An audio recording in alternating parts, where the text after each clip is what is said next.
মোৰ ইমান মৰম ভাল পোৱাৰ পিছতো যদি তাই মোৰ হ'ব নোৱাৰিলে তে তাই বেলেগৰ কি হ'ব নমস্কাৰ নহ'ল কি খবৰ মই আপোনাৰ ওচৰত গৈছোঁ মোৰ অন্য কষ্টিং ভিডিঅ' আপোনালোকে চাই আছে অসমীয়া ৰোষ্টাৰ বাবা তো অলপ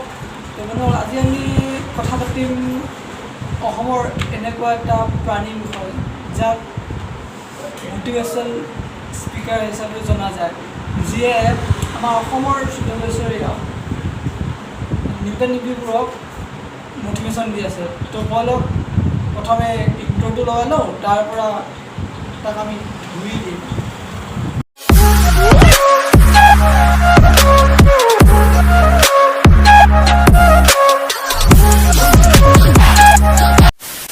নিৰানব্বৈটা কুকুৰ ভোকে মোৰ পিছত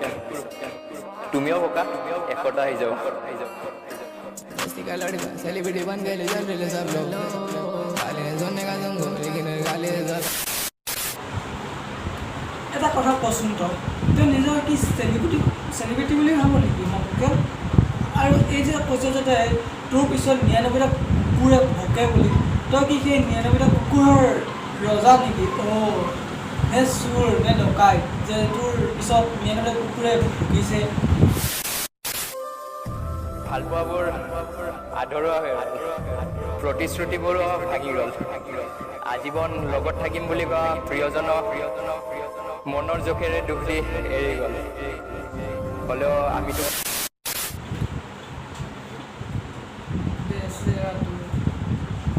তোৰ যদি টকাই নাই কেটিএম বাইক নাই ডিএছএল নাই তোৰ প্ৰেয়সীটো এৰি যাবই না আৰু শুন এখন ইয়াত যাৰ তাত কেটিএম আৰু ডিএছএলৰ কেমেৰা থাকে ন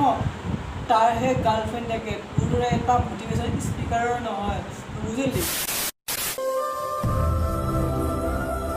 মই হেজাৰজনৰ প্ৰিয় হ'ব নিবিচাৰোঁ মাথো এজনৰহে প্ৰিয় হ'ব বিচাৰোঁ তেনেকৈ কৈয়ে পাগলিয়ে বা দি গ'ল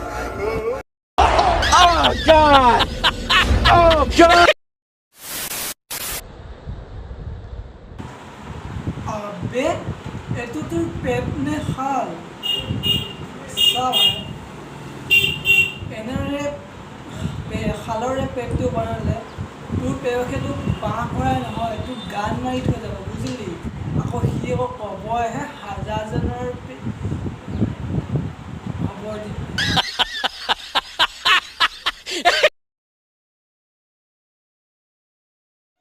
মোৰ নামত মিমছ বনাই আছা একো নাই